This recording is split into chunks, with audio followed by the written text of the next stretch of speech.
jelema nu sok ngadahar lauk awakna seterek awakna naon kitu ngaranna teger tapi otakna ieu adalah otakna mengpeleh. Lauk mah kos kitu beda jeung daging. Mun daging karena otak eta hebat nu mentak Imam Ghazali mah nyunahkeun saminggu sakali keluarga bere daging. Ayo sia berat eta. Ngan inget ka Syekh Nawawi urang teh boga hiji-hijina ulama di Indonesia, Syekh Nawawi At-Tanar. Hiji ulama nu terkenal di mancanagara kelas internasional. Mulai tandingna Syekh Nawawi mah ulama zahiran wa batinan. Pernah anjeunna maot sagesna maot kuburanana digali. Peraturan raja saat eta bagi makam-makam anu geus kitu 1 tahun na ieu kudu digali dihijikeun tulangna. Ieu jang kuburan anyar deui memeh dijieun logak-logak instruksi raja saat eta seperti itu. Galilah kuburan tok dihijikeun pas Syekh Nawawi At-Tanara digali beleger kene Imam Romli kagali beleger kene Ibnu Hajar beleger kene teh pandidinya teh urang lamun deuk ka Syekh Nawawi teh belah dia Ibnu Hajar belah dia Imam Romli kuburanana teh jalaneun teh belok ka dieu Syekh Nawawi teh balaleger kabeh. Laporan ke raja ada beberapa mayit yang masih utuh bahkan lebih seger dibanding dengan masih hidup.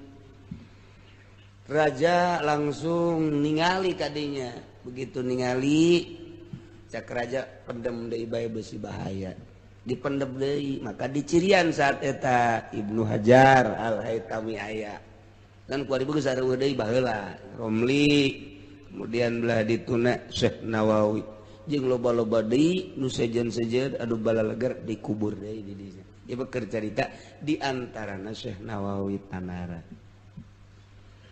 Belah dieuna terus dizarahan ku urang Indonesia, mah zarah terus hobi ti baheula urang Indonesia mah zarah teh.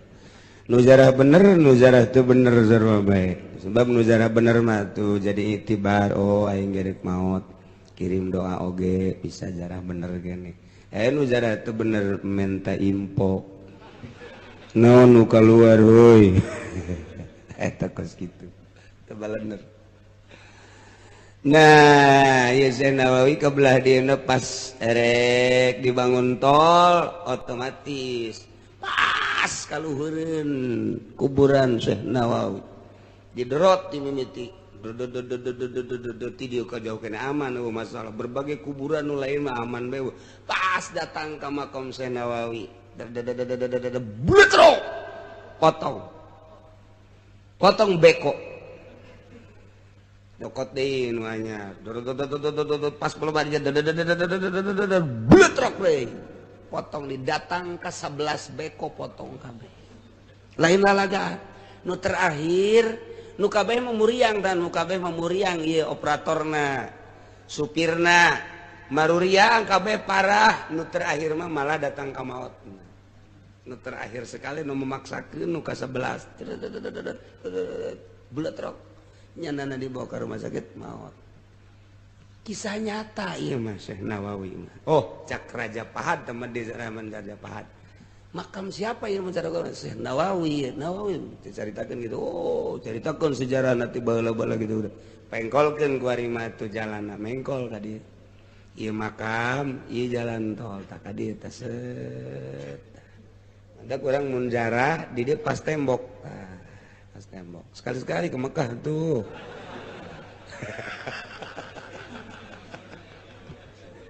aduh Gusti Allah eta Syekh Nawawi karanganana 112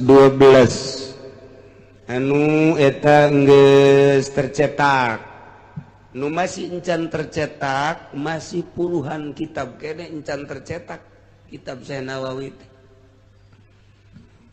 nu geus tercetak 112 kitab, nu encan tercetak masih puluhan, arsip geus dibikeun can dicetak kaburu maot. Syekh Nawawi jelemana leutik sederhana. Syekh Nawawi mah masyaallah tawadu, henteu nyaritakeun asa aing, teu bebeja aing kiai. Nu sok bebeja kiai mah hiji ti LDII, kadua ti PKS.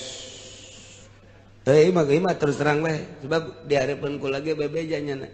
Kula kajati, begitu kajati pan ditu LDII ngobrol teh jeung kiaina. Saya ini kiainya di sini saya kira. Tangkorak sia ber. Bebeja kiai purukutut jae geus bebeja kitu mah.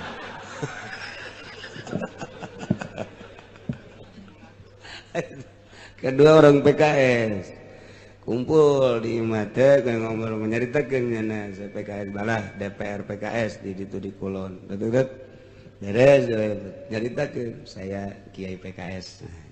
Saya kiainya. Aduh budak cabokeun doang cek urang. Kiai si bebeja. Teu kudu bebeja jadi kiai mah kumaha engke bae. Ieu kanyahoan ieu polisi ge teu kudu bebeja ge kanyahoan ieu polisi. Abri teu kudu bebeja ge kanyahoan. Kiai ge kanyahoan. Oh, horeng kiai Golkar atuh kanyahoan. Ieu orengan anu sok ngarusak kakiaian teh ieu. Aing greget jasa buku ka Golkar mah. Syekh Nawawi ya mah keur carita kakaget bae di dunia teh ulama Turki, Pakistan, India, Mesir kaget neuleuk karangan-karangan Syekh Nawawi terutama tafsir Munir. Waduh lindek dibacana istimewa.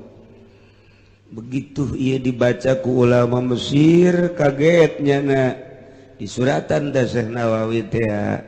Begitu ditanyakan urang mana Syekh Nawawi, urang Indonesia. Di mana Indonesia nak kronjo. Weh, kronjone saking pundi ge? Saking Tanara. Weh deh, iya tah eta kos kitu tah. Percis Jawana mengkonon tuh. Aya wedehan, wede. Itu beta rajeg ka ditu geus mulai ti rajeg we geus ka ditu terus ya jawane ana wedeh ge. Ya Allah cek urang Mesir teh oh ieu mah pinggir laut basisir bener. Heran urang pinggir laut bisa ngarang seperti ieu lantaran jelema nu sok ngadahar lauk mah otakna belet. Jelema nu sok ngadahar lauk awakna seterek, awakna naon kitu ngaranna teger, tapi otakna ieu adalah otakna mengpeleh. Lauk mah kos kitu beda jeung daging. Mun daging kana otak eta hebat nu mantak Imam Ghazali mah nyunahkeun saminggu sakali keluarga bere daging. Ayo sia berat eta. Imam Ghazali teh Hujatul Islam lantaran mawaan hebat karena otak daging teh cerdas karena otak. Nah ieu mah lauk teu kaarti mendak di suratan ku ulama Mesir. Di suratan nazatik assalamualaikum warahmatullahi wabarakatuh minal misra amis di jero ilan Nawawi at-Tanari kaif sakitu doangnya nama kaif wassalam Mesir baca ku Syekh Nawawi assalamualaikum waalaikumsalam warahmatullahi wabarakatuh kot beres wassalam Nawawi dibaca kunyana ainu aing mah tilu hurufna kaf hakap iya pak nya nama dua kop jeung todot eleh aing cek nya teh. Jadi saya etik saya dari mama nyurat urang mah pan suratnya 2 lembar paranjang bari maksud nama lah sautet doang santri nyuratan ka bapakna patut paling edek menta beas ieu mah panjang jasa surat. Waduh yang terhormat ayahanda di rumah Dengan ini saya mendoakan kepada mudah-mudahan Bapak dan Ibu ada dalam cerita sedikit saya di pondok ini. Waduh, sama dengan diderita. Bangunan derita. Waduh, malam kehujanan, keanginan, siang. Atuh teh mah meureun di luar bae budaknya.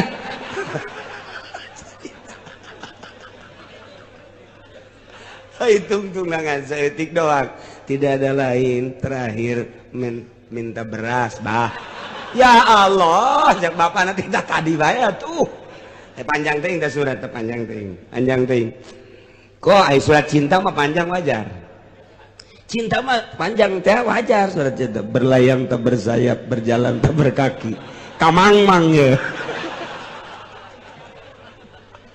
Datanglah sepucuk surat ini ke hadapanmu.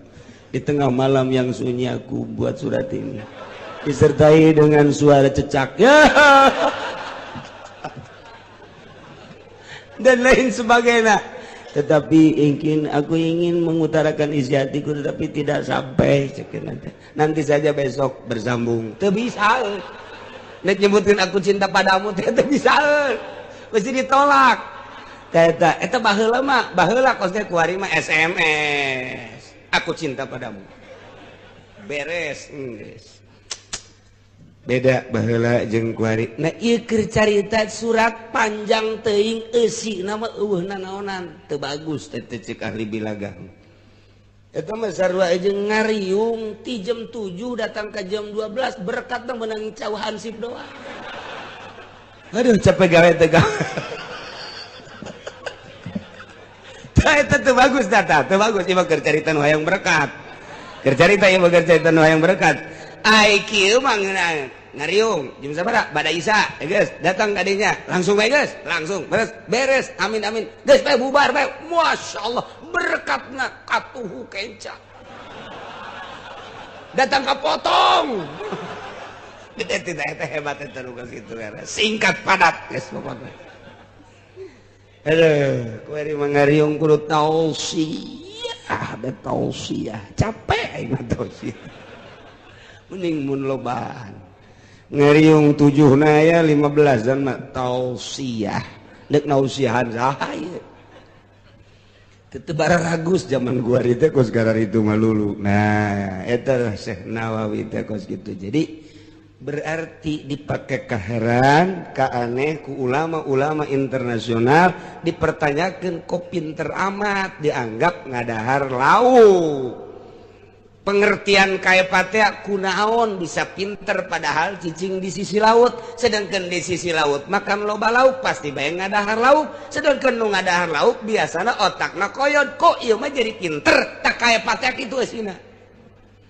Dijawab ku Syekh Nawawi, kotu aing sanajan cicing di sisi laut loba memang lauk mah, tapi aing mah tilok ngadahar lauk. Wassalam Nawawi.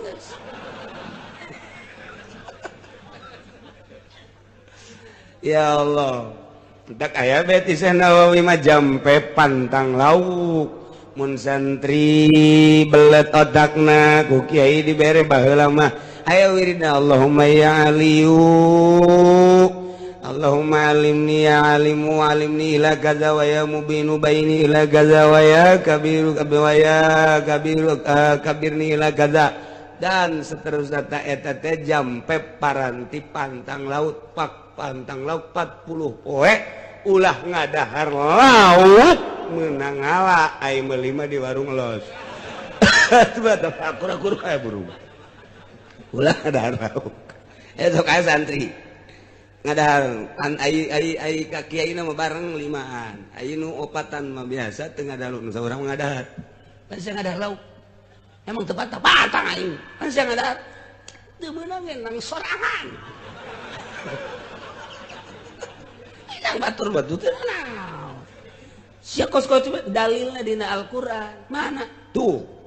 Uhilla lakum saydul bahri wa ta'amuhu mata'an lakum walisayyarat.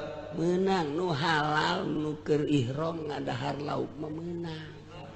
Atuh sia deuk pantang naon atuh ka kiai. Eta mah nang batur teu meunang, nang sorangan nang batur mah teu naon. Aku masih apa atuh. macam-macam di pondok aya nu pantang lauk cak kiai teh menang ngadarna naon guys endog mah ngadahar ya sia teh pantang lauk endog endog balik lauk endog ngaranna ge heuh sarua bae endog teh bisa endog mah meunang ulah ge bebereumna puputina mah meunang oh udah nu maksud pantang lauk teh mutih geus ngadaharna ulah ngadaharna sangu bae jeung uyah mah teu naon digoreng ge masalah uyah mah sangu jeung uyah dagingan saya tiku masalah ge eueuh kuari pantang lauk kitu teh eueuh tapa-tapa riadoh-riadohan carang santri tah eta jadi Syekh Nawawi mah saumurna teu ngadahar lauk teu mentak pinter otakna masyaallah iyalah Syekh Nawawi hebat ya dipakai ka aneh kabeh ku urang Mesir kunjungan Syekh Nawawi ka Mesir bareng jeung Ki Abdul Karim Ki Abdul Karim make jas make sorban Syekh Nawawi mah make kopeh hideng dengdek leting mah make baju gejore pan anu diciuman eta Abdul Karim wah waduh cek Syekh Nawawi teh aing padahal kiai mah tawadu jasa Syekh Nawawi masyaallah begitu ditanya masalah nah iya siap ayo siap bongan make jubah siap atau teter begitu teter kaget maknya bisa ngarang teter teka arti nu bisa ngarang bisa teter kieu ya otomatis keluar deui ka jero heula tadi beja aku bahwa kiai nanu ieu jero ganti pakaian nu tadi teh dipake ku Syekh Nawawi sarua geus leutikna pan akur leutikna mah keluar deui begitu keluar bagaimana puncak ngomong urang mah masalah sakieu bae banyak pengarang bisa teka jawab ieu karangan naon hartina berarti kan nu ngarang teh geus menguasai 12 paham cek Syekh Nawawi tambah deui ayo kuari mah penganun dek nanya-nanya silakan bertubi-tubi terus dijawab cek ulang aja tadi mah bodoh pun gue mah pinter ya tah jadi henteu ngisinkeun mun kuari mah sia sakitu bete bisa awas geus kuaing henteu nyalalina heula ka sisi abe pamorna sarua jadi pamor teh henteu silih dedetkeun mun kuari ulama kuari geus nya teu bisaeun ka dieu make baju jubah sia kuari mah urang kuari kos kitu da pagawean teh saya naon teh sopan kalau teh gitu begitu aya kiai anu heran ka Syekh Nawawi sanggeus heran aya nu teu percaya jelema leutik kieu pinter aya teu percaya cakeana teh pasti ngan seukur hebat batinna doang zahirna doang can puguh batinna mah eta pan kanyahoan ku Syekh Nawawi kanyahoan teh ku Syekh Nawawi aya jelema pikiranna kos kitu teh tah ka Syekh Nawawi kan kanyahoan Syekh Nawawi mah teh hese begitu kanyahoan buka sorbanna kopeana dikitukeun dret ya oyang tah bangunan cek jana dikiekeun deui beres deui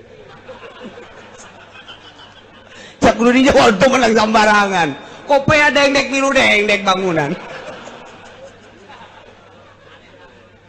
eta Syekh Nawawi ngalalakon-lakon gitu Masya Allah lain bantrak-bantrak ini orang mah kopea dengdek datang kak biasa-biasa bae orang mah aduh Masya Allah malah mah disengserikeun Bang Bara dengdek kopea sia tah pangaruh Syekh Nawawi mah ngadengdekeun kopea bangunan dengdek drek wayang gitu kan.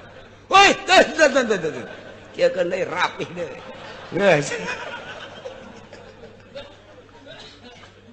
Ya Allah. Teh urang bangga boga ulama model Syekh Nawawi. Masyaallah. Kitab lu kurang dibaca ya Sapinah, iya Ria, terus berbagai kitab-kitab mun eueuh Syekh Nawawi. syariatna hese memahami fikih, hese eta urang memahami eta berzanji ya Allah hese jasa. Tapi ku Syekh Nawawi mah dibongkaran kalimat per kalimatna, dilempengkeun istiarahna, majazna, dilempeng-lempeng karti baik urang. Cacak-cacak eta Imam Ja'far nu ngarang berzanji henteu disarahan ku Syekh Nawawi, Masya Allah moal kaharti. Moal baik kajian kumat, tapi ku Syekh Nawawi dibongkar, dipretel, dimufrodat, jadi baik kaharti. Waduh, alhamdulillah luar biasa. Lamun Syekh Nawawi dikubur di Tanara Asana, tanahna beak, tanah beak, gunung hajat nyokot, hajat nyokot, pokoknya mah dicarokot di karari, kau mau kundek masang buntut mah, minta impo, tak diamankan ku Gusti Allah di Mekah bahaya. Lantaran lain letik-letik ulama Syekh Nawawi, Masya Allah. Jangan kuno boga, iya kuno boga naon perusahaan cetak kitab. Lantaran Syekh Nawawi henteu kanyahoan teangan yeuh ke Mekah. Di mana ieu Syekh Nawawi teh? Geus sugih jasa nu boga percetakan kuari geus dibikeun hartana ieu. Percetakan terus bae teu eureun-eureun mendunia di teangan Nawawina teu daek ngaku nya. Teu daek ngaku teh datang ka maot teu daek ngaku bae geus embung. Kunaon mah nu penting mah manfaat bae teu butuh saeutik-eutik acan ku dunia teu butuh. Namun kuari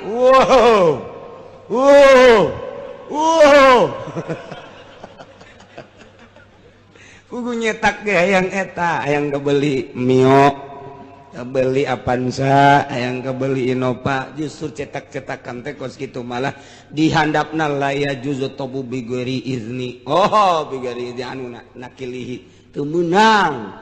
Kitu menyebar luaskan, fotokopi dan lain sebagainya tanpa ya izin. Mun bener eta ilmu pimangpaateun mah atuh mangga bae. Cara Syekh Nawawi. Ih, di urang mah tidak boleh. Awas, naon sebabna? Aset besi leungit. Aset besi leungit geus teu mangpaat ilmuna nu mantak nyieun mah nyieun, nukil mah nukil teu mangpaat. Naon sebabna? Lantaran orientasina aset lain kamangpaatan. Lain kamangpaatan ilmu. Syekh Nawawi mah henteu hayang diteangan ku nu bogana. Ih, tetep bae aya padahal mah nyumput nya nam besi kapanggih. Sika panggih ka aing diberejang naon eta duit isuk page toge pae sakiana jeung naon mending mangpaat bae. Masya Allah. Mantak mejehna boga ulama model Syekh Nawawi Indonesia, alhamdulillahirabbil alamin. Teu ngadahar lauk Syekh Nawawi mah. Mulayan bae tu kuari urang ulah ngadahar lauk. Cek aki-aki teh atuh geus kolot aing mah. Anas ngadahar lauk henteu. Dahar teu ngeunah, otak beuki bieu, mending ngadahar bae. Alhamdulillah. Wassalatu wassalamu ala Rasulillah Muhammad ibn Abdillah wa ala alihi wa sahbihi wa mawala, amma ba'd. Faqala Allah ta'ala fil Qur'anil Karim wa huwa asdaqul qailin. Bismillahirrahmanirrahim. Wa dzakir fa inna dzikra tanfa'ul mu'minin. Langkung tipayun urang sami-sami nyanggakeun puja sinereng puji ka Gusti Allah anu Maha Suci, parantos masihan tina rupa-rupa nikmat ka urang sadayana, terutama nikmat anu kacida pisan ageungna nyaeta nikmat iman sinereng Islam. Shalawat jilareng salam mugia dilimpahkeun ka junjunan alam Kangjeng Nabi urang Kangjeng Nabi Muhammad sallallahu alaihi wasallam, katut ka para kaluargina oge ka para sahabat-sahabatna rauh para tabi'in atsbat tabi'in al mukarramun para alimil ulama para asatid para rekan-rekan seperjuangan waktu di dieu khususna umumna para rekan saantero para tokoh masyarakat, para santri, wabil khusus pisan keluarga almarhum almaghfurlah. Nudina kesempatan ieu alhamdulillah almarhum almaghfurlah ngundang urang. Tina undangan almarhum tergerak hate urang. Ku bersihna meureun almarhum almaghfurlah jelema harayang ngadaruakeun kirim zikir cacak-cacak nu paehna Haji Pendi meureun dititahan ge jelema rembung lantaran di jero hatena karunggoni malulu sakadar nyaritakeun perbedaan loba tapi guru ge di Tasik, Garut, Bandung, Sukabumi, Serang, Pandeglang tapi kadang-kadang geus diberenya hoge loba awaik loba gangguan-gangguanana ieu hiji ciri urang boro-boro keur hirup geus maot ge rindu karinduan ieulah anu hese dijabarkeun hese dicaritakeun lantaran di mana bae urang aya selalu kabayang almarhum almaghfurlah tanda meureun sakumaha tadi kabersihan hatena. Para jamaah kaum muslimin wal muslimat rahimakumullah, nyaritakeun sebuah pondok pesantren berarti nyaritakeun sebuah pendidikan anu dikelola ku para kiai kerena meureun ulama anu ngarajina ngaranna santri intina berjuang neruskeun lalakon Kangjeng Nabi Muhammad sallallahu alaihi wasallam dengan julukan al ulama'u warasatul anbiya. Lamun ulama warasatul anbiya berarti kiai-kiai nu aya di dieu teh ahli waris Kangjeng. Tapi lamun urang disebut ahli waris bunga sugan we di akhirat teh urang aya tirkah geus amin we Ki Nurjaya nyaho bener nyaho teh maksudna beneran jadi ahli warisna apa henteu sebab Kangjeng Nabi mah ngembangkeun syariat anu tumpuanana wahyu Al-Qur'anul Karim anu harita kazoliman bangsa munkarat kafir musyrikin anu ku Kangjeng Nabi dibabad habis kelenteng gereja ku Kangjeng Nabi dirubuh-rubuhkeun. Ialah perintahan Allah melalui Al-Quranul Karim. Teruskan ku para sahabat, para tabi'in, atsbat tabi'in datang ke tahun 2018 ulama warasatul anbiya model Ki Nurjaya ngadirikeun gereja. Tanda tangannya na jeung Ki Jamal. Teu beres Ki Jamal. Lumayan lah malnya. Yang sambeli Fortunereun eta si gara-gara nama jeung Ki Fudoli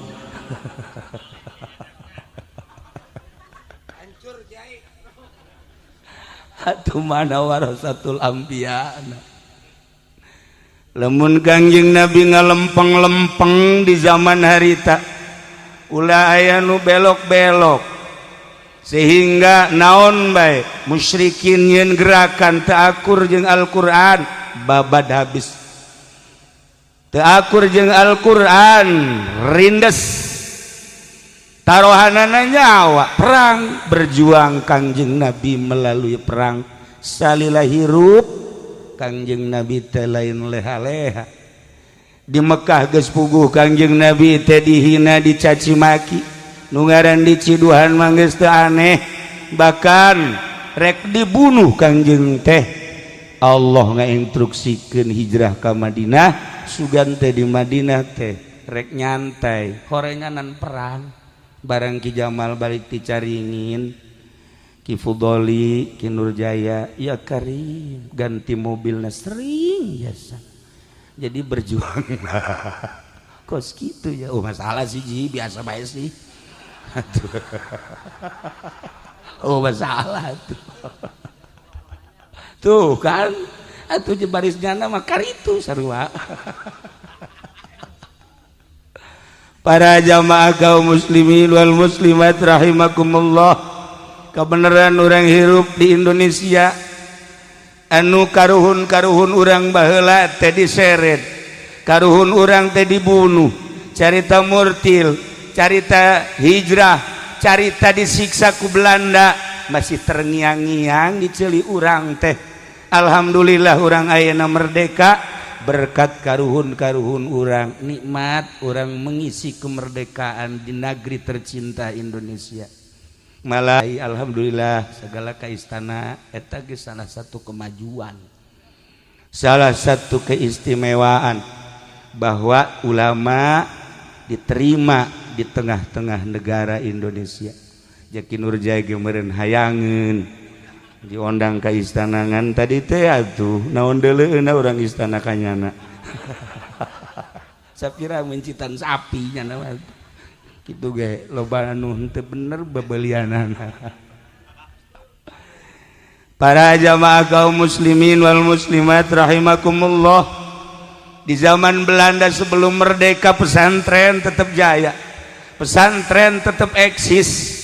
Kiai-kiai na diseret, kiai na dibunuh, kiai na dicaci dimaki, tetapi makin dicaci dimaki dibunuh pesantren makin eksis sebab dititah teh berjuang ngalawan setan-setan, ngalawan kemungkaratan di zaman Belanda memeh merdeka. Masya Allah pesantren tetap eksis. Setelah merdeka leuwih eksis deui, bermunculan pondok pesantren di berbagai provinsi datang ke ayeuna alhamdulillahirabbil alamin. Mun ditanya nu diperjuangkeun ku para kiai naon ayeuna, mun ditanya anu leuleumpangan ka pendopo naon nu diperjuangkeun, nu leuleumpangan ka provinsi naon nu diperjuangkeun, nu leuleumpangan ka istana nu diperjuangkeun teh naon. Nah iyalah orang masih kena himeng ketika orang ditanya nu diperjuangkeun ku ulama teh naon sih sabenerna. Jam merdeka geus bupati jaya, gubernur ja jelas, presiden ja silih ganti. Nah iyalah mun Ki Nurjaya dipanggil ka istana nu diperjuangkeun teh naon. Jawab atuh Ji. Atuh jawab naon nu diperjuangkeun tuh. Masya Allah Karim, sagadang engkeuy-engkeuyan mun ditanya nu diperjuangkeun teh naon. Guru kula ayah Banjar, guru kula alhamdulillah putra-putra ayah ketika masantren ka dieu almarhum almagfulah bau cunanya sabaraha tahun cenah di Banjar. Ulah nanya tahun bah lah pokokna mah tamat pengen aya nu teu kacoret mah.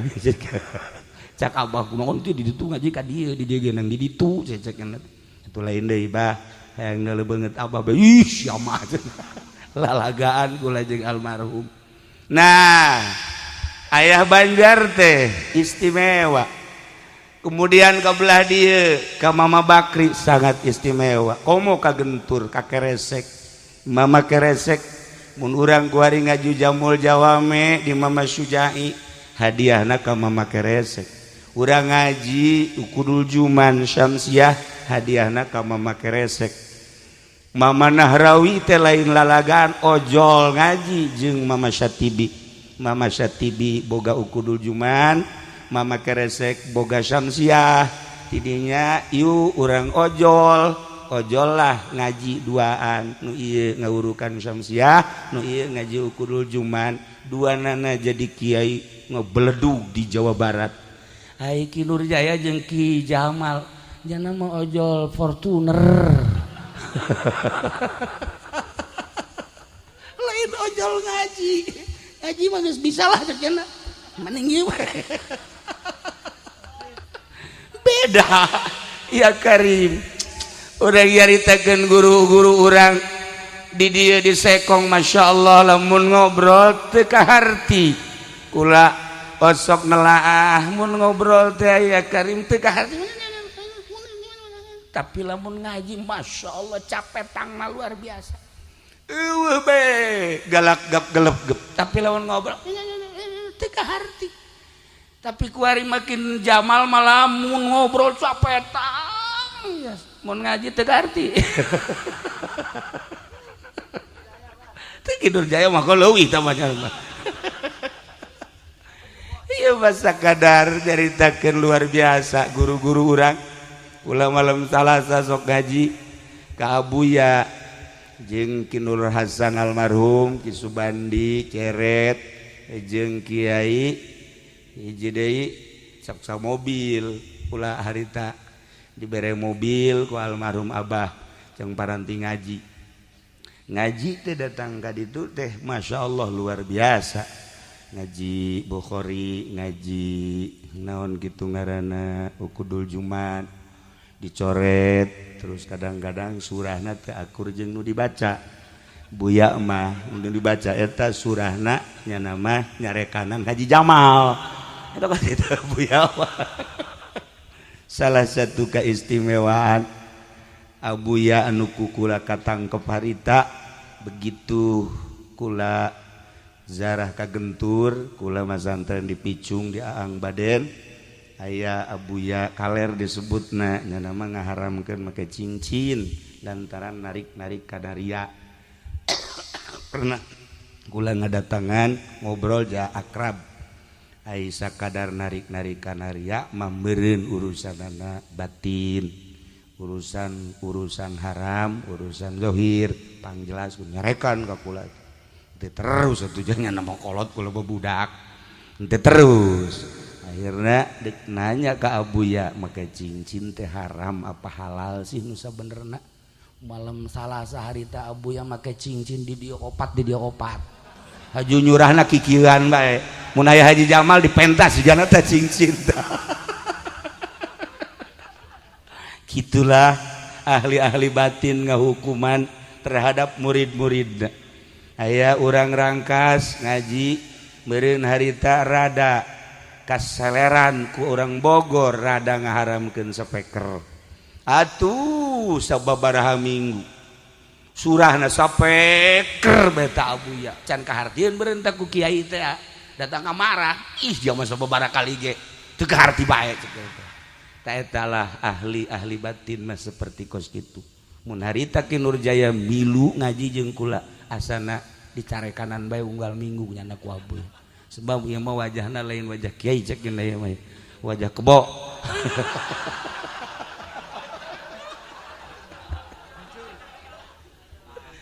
Gitulah guru-guru urang.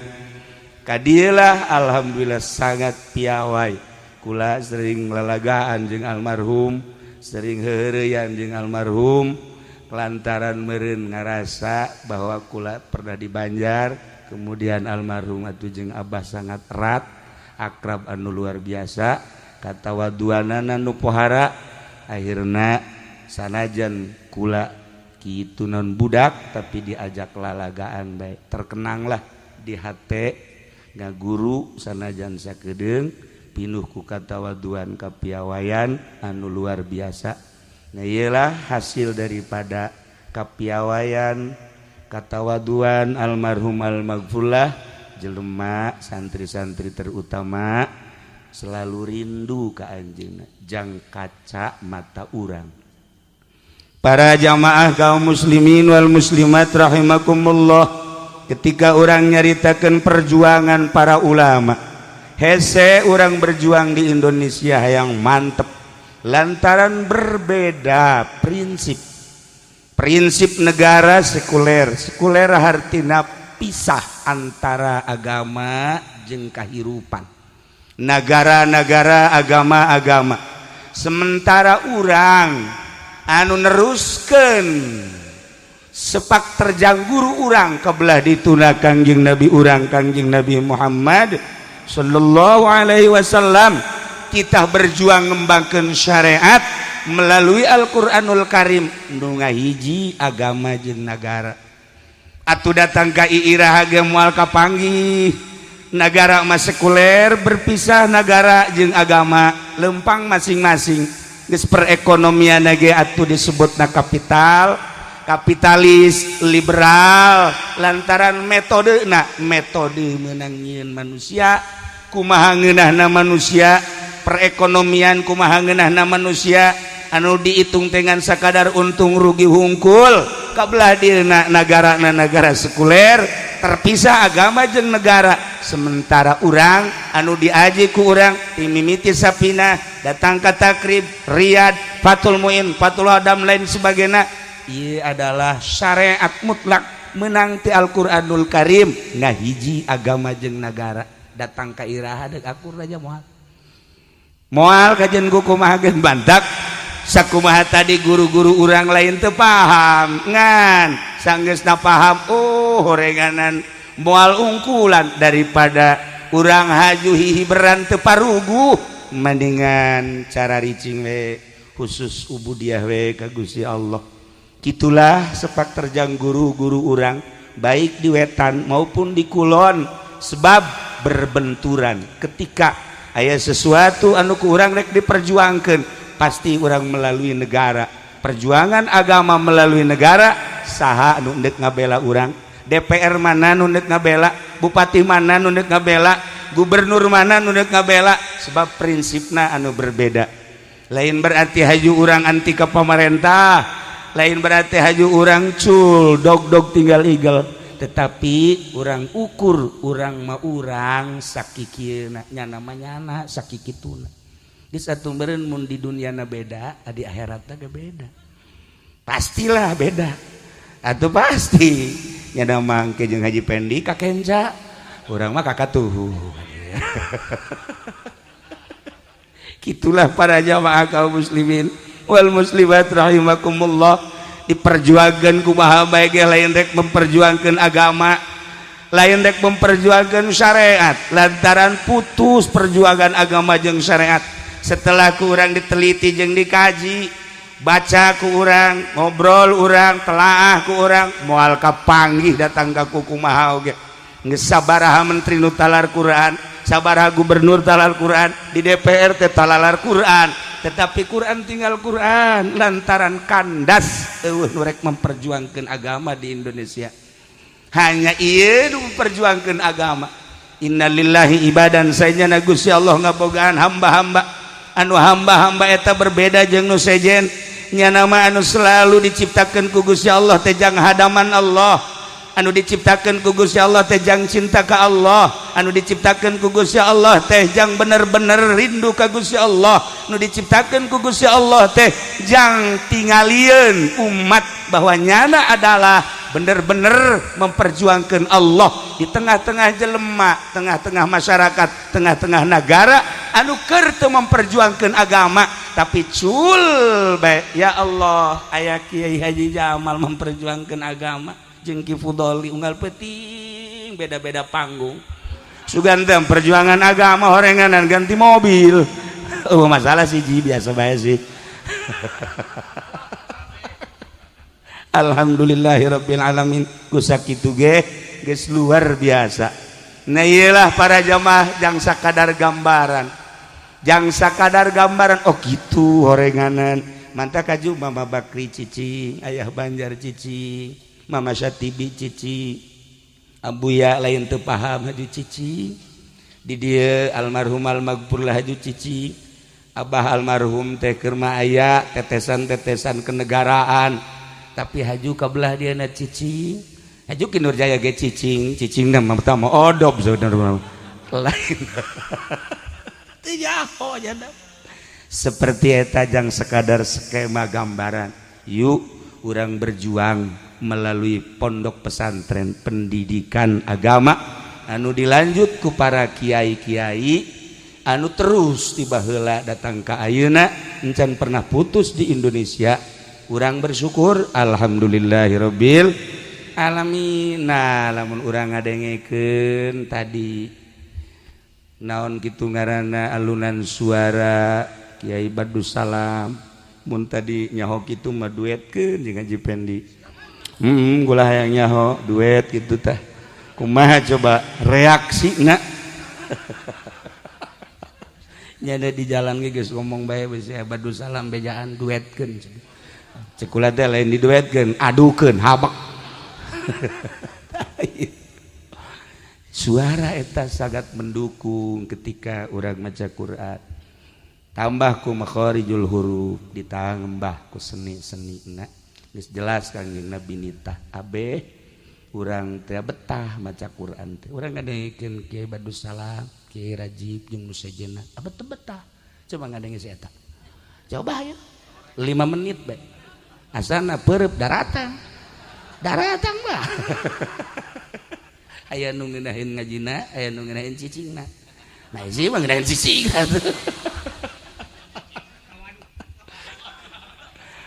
para jamaah kaum muslimin wal muslimat rahimakumullah ternyata lamun urang nyuk galur mapai tapak baheula aya hiji nabi ngaranna Kangjeng Nabi Daud alaihi salam. Kangjeng Nabi Daud teh diciptakeun ku Gusti Allah masyaallah belasan tahun keneh geus berjuang ngalawan Raja Namrud perang nabi eueuh nu teu perang kobe perang kitulah perjuangan agama urang kuari can pernah perang urang mah di mana diajak perang ge jauh daek nyaho teu jeung di mana daekna ge atuh pencana ge kan teu bisa atuh ki janapi pan geus kolot aya ki jundan nyaho bisa nyaho teu nah iya baheula mah santri-santri teh kapan tenar garagahna lantaran sanggeusna bisa gaji teh terus wiridan hizib kuari mah memeh bisa ngaji geus wiridan hizib jadi begitu balik lain magahan ngaji nah hikmat itu ki Nurjaya pan magang ngaji henteu hikmat henteu tamat setengah tapi nu jelas bah ketika berangkat perang mah atuh ke aya bae muncul boh di Indonesia mah boro-boro perang merangan agama merangan jahe gitu terus baik santri gitu puluntang palantingnya nyawa taruhannya pohara para jamaah kaum muslimin wal muslimat rahimakumullah Kangjeng Nabi Daud teh diciptakeun ku Gusti Allah Masya Allah nu paling istimewa suarana suara Kangjeng Nabi Daud balain lalagaan kafal maul jari anjiryani ketika Kangjeng Nabi Daud macakeun Zabur wa idza talautu zabura kafal maul jari anjiryani mun Kangjeng Nabi Daud macakeun kitab Zabur cai nu keur lempang ret eureun Masya Allah wa taskuduhu buburiyah angin keur ngagelebuk Masya Allah eta ku suara Kangjeng Nabi Daud poharana lain lalagaan wa tuzillu at-tairu manuk-manuk halali berngiuhan Kangjeng Nabi Daud diunggal-unggal tempat ku nikmat-nikmatna ngadengekeun suara Kangjeng Nabi Daud wa tatuful wuhush fi mihrabi eta manunggaran hewan-hewan timimiti jangkrik simet ucing munding segala sapi geus ngeriung ngadengekeun suara Kangjeng Nabi Daud nikmat luar biasa indah. Maka Kangjeng Nabi nyaritakeun engke urang di surga bakal dihibur ku suara Kangjeng Nabi Daud alaihis salam. Ieu urang bakal ka surga kabehan. Bakal lah manya pamarentah nu ka surga. Ya urang lah kecuali ieu hiji cantang tuh. Jadi urang teh dihibur cek Kangjeng Nabi ku suara Kangjeng Nabi Daud lantaran indahna pohara. Masya Allah nikmat. Pokoknya malam kadangkeun suara Kangjeng Nabi Daud lapar jadi sebeuh, leuleus jadi gagah. Mun urang ngadengeun ku suara Haji Pendi sebeuh lapar, dibalik urang kuat leuleus. Aya kitu tanya perwatakan jelema eta. Dibalik jasa itu mah Jamal. Masya Allah ya Kangjeng Nabi Daud pohara. Diundang ku masyarakat Kangjeng Nabi Daud teh di samping ngadakwahkeun Zabur teh hayang ngadenge suara Kangjeng Nabi Daud alaihi salam. Ribuan manusia ketika Kangjeng Nabi Daud macakeun kitab Zabur. Disiapkeun tempat teh jang hewan-hewan, disiapkeun tempat teh jang kitu jin-jin, seluruh makhluk-makhluk ngadengekeun keindahan suara Kangjeng Nabi Daud alaihi salam. Nu modelna ketika selesai macakeun Zabur, masyarakat langsung tunduk maca 2 kalimat syahadat. Ialah maziah Kangjeng Nabi Daud alaihi salam. Tetapi ngaran ngeh manusia tengah-tengah keistimewaan Kangjeng Nabi Daud alaihi salam. Begitu Kangjeng Nabi Daud macakeun surat Zabur, cai nu biasa eureun teu eureun. Manuk nu biasa halali bercaricing di luhur, ieu mah endahan ngararising hiber jauh. Kitu kene sato-sato hewan atuh tata dina ngeriung di Kangjeng Nabi Daud alaihi salam. Saat eta masya Allah hewan sing belecir teu daek gadengekeun. Urang lamun nyaritakeun Imam Haram aya urang Garut Kiai Siroj jadi Imam Haram Mekah, masya Allah pernah nyana jadi imam ruku sujud ruku deui makmum masih keneh nangtung keneh bae. Percis ki Soleh Banten. Jadi di Indonesia nu suarana bagus teh loba nu sabenerna nu dipasang di Mekah. Konon ayeuna aya deui nu terpilih insyaallah nu bakal jadi imam haram urang Indonesia. Kuari keur kompetisi di Mekah.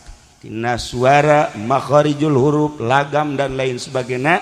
Tina 40 kori Indonesia aya hiji nu terpilih. Kuari keur digodog encan dimunculkeun ke bakal timbul jadi imam haram. Insyaallah. Ialah Raja Salman nu ayeuna. Turunan ti mana? Turunan Ki Ahmad Khatib Syambas Kalimantan. Nah, masih kana digodog ayeuna ge. Aya kekurangan saeutik deui mah. Tetapi geus lulus.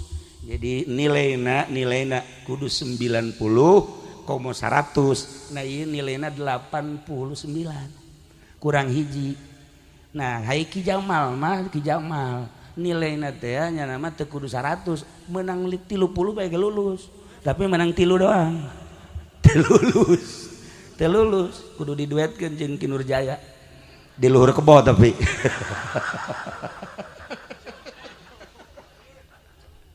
Ya Allah ya Rabb. Aya beta keistimewaan urang Indonesia insyaallah. Nah, Kangjeng Nabi Daud ngahuleng aya naon ieu cek Kangjeng Nabi Daud. Suara-suara ieu keneh jelemana aing keneh. Haju diangkat nabi ku Gusti, diangkat rasul ku Gusti. Kunaon ieu jadi kieu? Bacakeun deui ku Kangjeng Nabi Daud, masya Allah. Nu kamari mah cai teh sakadar teu eureun, kuari mah kenceng. Teu daekeun ngadengekeun, manuk kitu keneh. Satu hewan sing belecir teu daekeun ngadengekeun. Ajib. Heran Kangjeng Nabi Daud.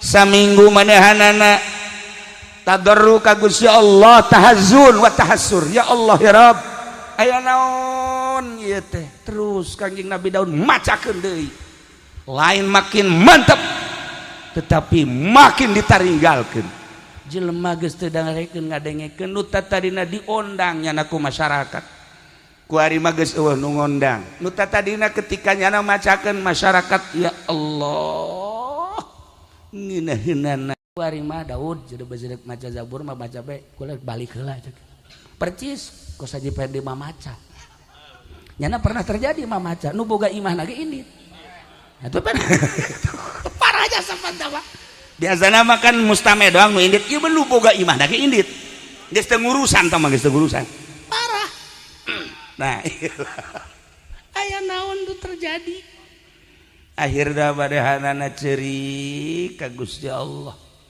cerik terus ka Gusti Allah Kangjeng Nabi Daud alaihi salam suara ieu keneh jelemana ieu keneh zaburna ieu keneh dibaca seperti kitu tetapi kok berbeda atarhamu ya Rab apakah Gusti henteu nyaah teu welas pangeran cek Kangjeng Nabi kasrota bukai loba ceurik abdi nyeung ceurikan kunaon jeung kunaon bertanya-tanya Kangjeng Nabi Daud teh tapi can dijawab bae ku Gusti Allah teh nanya deui ka Gusti Allah can dijawab nanya deui ketika Gusti Allah ngajawab hei Daud boro-boro pangkat maneh aing nyiptakeun Adam di sorga manusia nu pertama ku aing diistimewakeun sagala rupa sorga jang Adam setelah eta keung nyana sorangan diciptakeun ku aing pamajikan anak nikmati ku maneh ta sorga jeung pamajikan maneh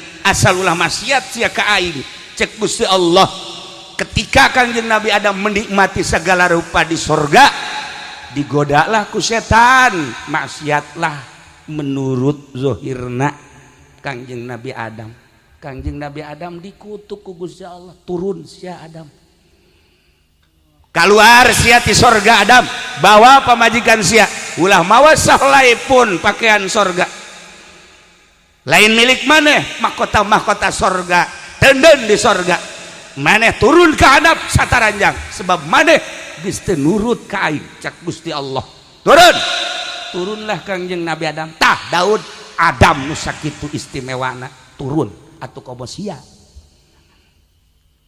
Kangjeng Nabi Adam ngahuleng mantak horeganan suara teh suara bae makrod mah makrod bae ilmu mah ilmu bae maziah mah maziah bae ketika orang boga salah ka Gusti Allah teh saeutik koreganan boro-boro kakarak ustad boro-boro kakarak kiai dikiaikeun ge nyaho benernya henteu Kiai Haji Nurjaya Ustad Haji Jamal Ustad Bajingan Fudoli tambahnya nama dua jeung bajingan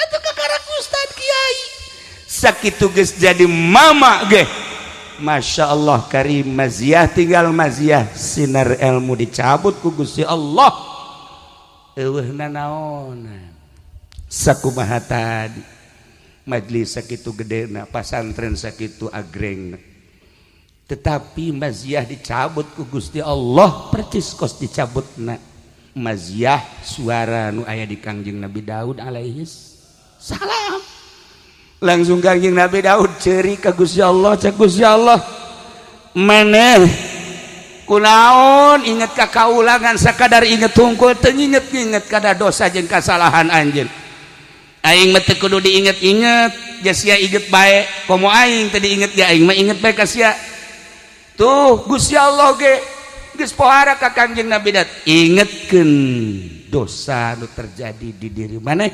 supaya maneh bisa tobat ka kaula sinar ilmu jeung maziah wahyu bakal dikembalikeun deui ka anjeun wahai Daud ieu teh si horeng meureunanan jang urang sapira urang ai Kangjeng Nabi Daud mah nabi babari meureun tobatna tetapi ketika orang ningali di saantero Garut Tasikmalaya Bandung Cirebon Masya Allah loba kiai anu istimewa ditaringgalkeun ku santrina encan introspeksi diri aya naon sih di dirina jelemana nyana keneh ilmuna istimewa jeung teu kumaha tetapi kok embungeun sih jelema istifadah karena ilmu nak tehayangan ngadengekeun nah iyalah meureun di jerona aya sesuatu anu Allah bendueun tinggal orang introspeksi lamun mamaca datang ka ditinggalkeun ku pribumina berarti kan eta kudu introspeksi nu sebenarnya aya naon sih di dirina jamaca nama eta kata keneh nu dibacana atuh kutub robani wal arifus somadani tapi pan masya Allah meureun hanan tuan seh ngamuk meureun tuan seh ngamuk iyalah para jamaah kaum muslimin wal muslimat rahimakumullah sekedar jang gambaran kade suara anu bagus di Kangjeng Nabi Daud nu dicabut keistimewaan Kangjeng Nabi Adam anu Kangjeng Nabi Adam diturunkeun kemudian loba buya jeung mama-mama komo kakara kiai jeung ustad mah anu dicabut ku Gusti Allah maziahna encan kukumaha tinggal introspeksi diri aya naon di diri urang maka urang cari coba teangan coba naon kasalahan-kasalahan urang aya dokterna dicoba urang datang ka dokter-dokter anu bisa nganyahokeun sebab kula bagi kula kadang-kadang hayang seri kadang-kadang kaget kadang-kadang mah jib kumaha kaajibanana baheula di zaman Gus Dur selalu nyahueun bae kemudian kuari ka Habib Lutfi naon bae nu terjadi kadang-kadang nyahueun aneh ka Habib Lutfi ziarah ka Maroko ketika datang ka Maroko salat di lapangan tiris anu luar biasa begitu salat aya jelema janggotan make calana baju sakieu make calana sih milu salat tapi sarakaat nyana miluna aju geussan nyana senyum bae ka hareup kunaon Habib Lutfi nyahueun saha anu bebeja tah ka ditu bahwa aya nu milu salat sarakaat siapa itu aneh tah Habib Lutfi ketika kula ngimpi aya sesuatu impian meunang 2 poe manehanana nyaritakeun kiucing ngimpi anu kok bisa nyahu Masya Allah karim ketika di Madinah kamari terjadi kula di raudhah kemudian di raudhah aya anu ngawal askar tiluan kemudian sholat titah sadaekna ku askar beres ka hotel Habib Lutfi kula datang acan ka hotel nyana geus telepon tahu enggak itu askar siapa yang ngawal saya bisa nyahuan gitu nah iyalah meureun aya ahlina nu nyahueun karena kasalahan urang mun dicaritakeun tentang nyahona luar biasa nyana mah kuari atuh leuleumpangan ka mamana ge masalah sebab hatena geus teu rubah keur carita-caritakeun lain hiji meureun di Indonesia meureun aya sababaraha anu model-model kos kitu na ieu urang beusi boga kasalahan nu tadina boga kanikmatan ibadah kok tiba-tiba jadi henteu nu tadina bisa giat urang hudang ti peuting kok jadi henteu nu tadina urang maca kitab jadi ngeunaheun tadina kok kuari jadi belet nu tadina urang teu pati resep kana awewe ku kuari resep oh ini mah biasa tah mah watek tah mah oh masalah tah mah gitulah para jamaah kaum muslimin wal muslimat rahimakumullah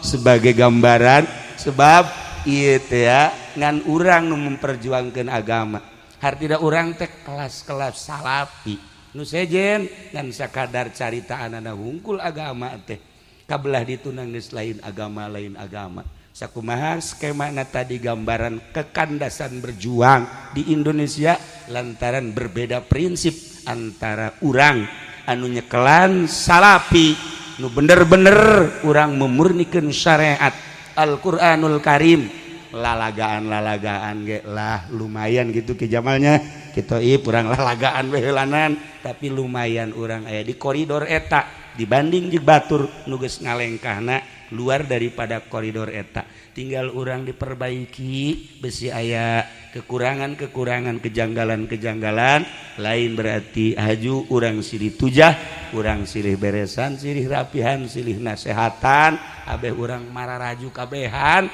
sebab iyalah urang anu nyekelan syariat iyalah urang nu memperjuangkeun syariat di Sabang sampai Merauke salafi luar biasa mun kukula dijabarkeun kiai-kiai anu ceramah di Jawa Timur ceramah di Jawa Tengah kiai ceramah anu di Jawa Barat kiai ka salafi anu sebagian geus eueuh sebagian masih aya keneh. Nah ieu perjuanganna nu luar biasa jeung menarik nu sabenerna mah. Nah lamun diperbandingkeun perjuangan-perjuangan jeung kejahatan-kejahatan urang kuari inggis lantaran kainggisanana urang kan kuari keur dijajah. Lamun baheula dijajah melalui senjata kuari dijajah urang melalui politik. Urang kuari geus teu bisa kukumaha lantaran politik urang dijajah ku kafir, ekonomi urang dijajah, budaya urang dijajah. Disnyana berhasil menjajah urang di bidang ekonomi, bidang politik, bidang hukum, bidang budaya. Urang makan jalan di tempat, sementara birokrasi terus kumanehana diopenan, ganti presiden, ganti menteri, ganti presiden, nyana makin menjadi penjajahanana. Urang terlena jeung teu nyaho geus datang ka mana perjuangannya menjajah urang perjuangan urang geus datang ka mana urang kan teu nyaho. Kaya lah sakitu geus urang mah urang bae sakikieuna urang mah nu penting urang gabehan aya dina ridho Allah Subhanahu wa taala.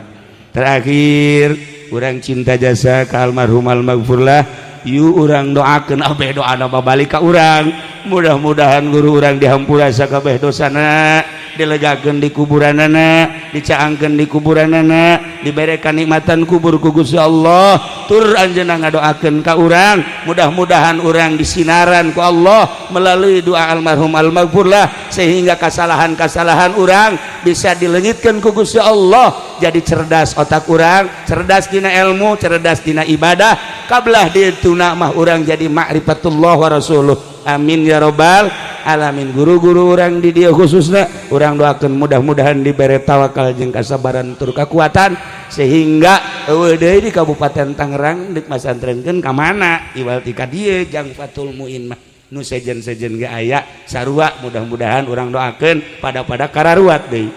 Nah jeung mudah-mudahan nu geus kalaluar ti pondok pesantren mana bae urang doakeun mudah-mudahan mabruk ilmu-ilmuna bisa ngembangkan ilmu-ilmu syariat, ilmu agama aya dina ridho Allah Subhanahu wa taala.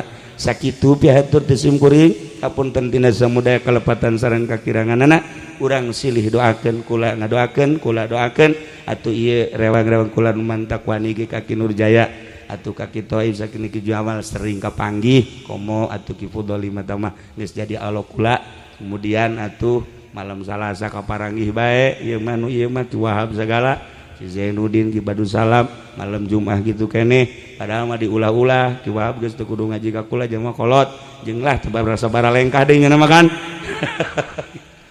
tapi ngaji keneh bae jeung sajabana sagala Ki Ator jeung nu sejen-sejena geus mererenan urang kuari sakali deui urang ulah aya suuzon ulah aya pesimis urang silih rojong silih doakeun jeung urang silih pihanean sakitu. Wallahul muwaffiq ila aqwamit thoriq. Wassalamualaikum warahmatullahi wabarakatuh. Allahumma shalli wa sallim ala sayyidina Muhammadin fil awwalin wal akhirin. Barik wa sallim wa radiyallahu ta'ala an sadatina ashabi sayyidina Rasulillah ajma'in. Ya Allah ya rabbal alamin. Allahumma arinal haqqa haqqan warzuqna tiba'ah wa arinal batila batila warzuqna jinabah wa la taj'alhu mutashabihan alaina fanattabi'al hawa. Allahumma ihdina siratal mustaqim. Allahumma ihdina siratal mustaqim. Allahumma ihdina siratal mustaqim. صراط الذين أنعمت عليهم من النبيين والصديقين والشهداء والصالحين وحسن أولئك رفيقا ذلك الفضل من الله وكفى بالله عليما. اللهم ارحم أمة سيدنا محمد. اللهم اجبر أمة سيدنا محمد. اللهم أصلح أمة سيدنا محمد. اللهم فرج عن أمة سيدنا محمد صلى الله عليه وسلم. اللهم انفعنا بما علمتنا وعلمنا ما ينفعنا وزدنا علما ويقينا وزدنا علما ويقينا وزدنا علما ويقينا والحمد لله على كل حال ونعوذ بالله من كل حال أهل النار. ربنا تقبل منا إنك أنت السميع العليم وتب علينا إنك أنت التواب الرحيم وصل وسلم على جميع الأنبياء والمرسلين والحمد لله رب العالمين. تقبل يا كريم.